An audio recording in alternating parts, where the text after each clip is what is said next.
Jadi ya tidak ada alasan untuk tidak setuju sih menurutku ya. Benar, kita tuh harus mencintai, harus memberikan ruang kepada orang-orang untuk lebih mengenal bahasa Melayu. Setuju nggak? Kayak bangga aja gitu kalau bahasa Melayu tuh mendunia gitu guys.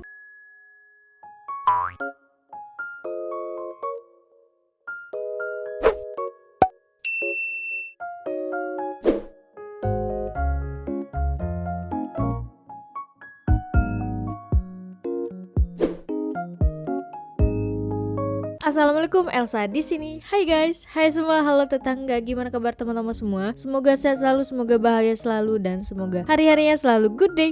Selamat datang di channel YouTube Elsa Widianti Putri. Hari ini aku bakalan nge-reaction sebuah berita, sebuah video, sebuah hal yang mungkin akan membuat kita semua menimbulkan sebuah tanda tanya. Mungkin bakalan ada pro dan kontra juga mungkin, karena tidak semua orang menggunakan bahasa ini gitu. Jadi di sini mungkin agak sedikit sensitif pembahasannya, tapi semoga teman-teman bisa memilih kata untuk berkomentar, bisa berpikiran yang lebih rasional, lebih terbuka, lebih berpositif sangka terhadap keputusan-keputusan yang pemerintah lakukan. Jadi di video ini aku jujur ada senengnya, tapi juga ada takutnya juga sih guys. Takutnya bakalan terjadi pertengkaran, mungkin bakalan terjadi kontra, mungkin sama-sama kita lihat aja videonya dan beritanya seperti apa, dan teman-teman bisa berkomentar aja nanti di kolom komentar di bawah, oke? Tapi sebelum dimulai video reaksinya, seperti biasa aku mau ngajakin teman-teman semua dulu untuk subscribe channel ini dan aktifkan lonceng notifikasinya supaya tidak ketinggalan updatean terbaru dari channel ini. Dan bagi teman-teman yang mau request, bisa banget DM di Instagram aku di @elsawidiantiputri, jangan lupa untuk di follow. Dan tanpa berlama-lama, tanpa membuang masa, jumlah kita mulai video reactionnya. Are you ready? Let's go. Usulan bahasa Melayu jadi bahasa kedua ASEAN.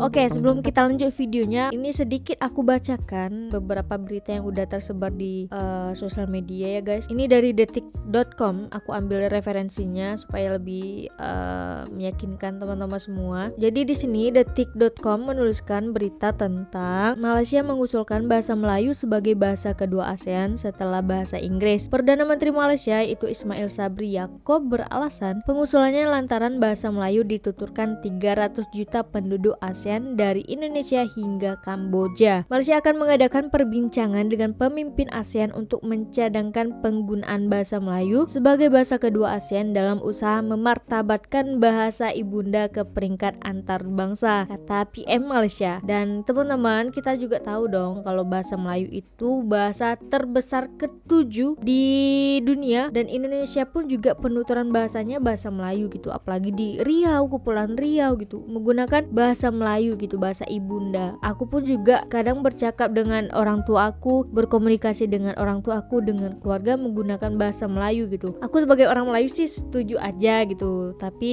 ya tergantung pemerintahan juga gitu kan, apakah menyetujui atau tidak gitu. Jadi kita serahkan sama pemerintah saja yang lebih mengetahui tentang hal ini gitu. Kalau aku sih setuju. Bagaimana menurut teman-teman? Apakah setuju? Silahkan komen di bawah kalau setuju. Kalau tidak setuju, silahkan komen di bawah juga kenapa alasannya tidak setuju dan kenapa alasannya setuju. Oke, dan kita coba lanjut untuk ke videonya. PM Malaysia Ismail Ibrahim mengusulkan bahasa Melayu sebagai bahasa kedua guys. Jadi bukan bahasa utama ya, bahasa kedua. Makanya aku sangat setuju gitu. Menurutnya bahasa Melayu telah digunakan di beberapa negara. Iya, Indonesia, Thailand, Kamboja, Brunei, Singapura kan menggunakan bahasa Melayu gitu. Filipina juga. Jadi ya tidak ada alasan untuk tidak setuju sih menurutku ya.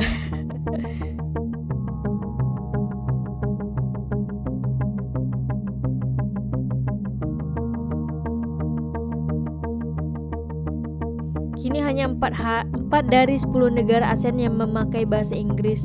Oh iya? Masa sih? Bentar guys. Kini hanya 4 dari 10 negara ASEAN yang memakai bahasa Inggris dalam acara resmi internasional. Oh, jadi semuanya hampirnya menggunakan bahasa Melayu gitu dalam rapat. Malaysia telah menggunakan bahasa Melayu untuk kunjungan ke negara-negara ASEAN. Mantap. Bahasa Melayu tersebut baru-baru ini digunakan dalam kunjungan ke Vietnam.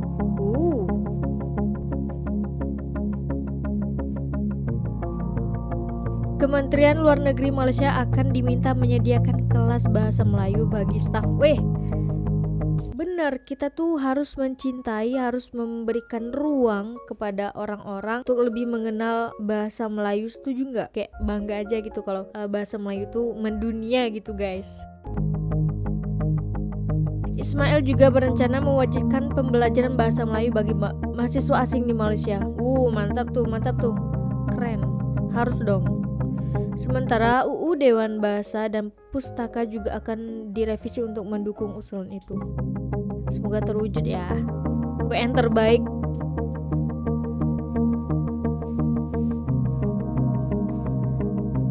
Undang-undang itu akan menegakkan penggunaan bahasa yang benar.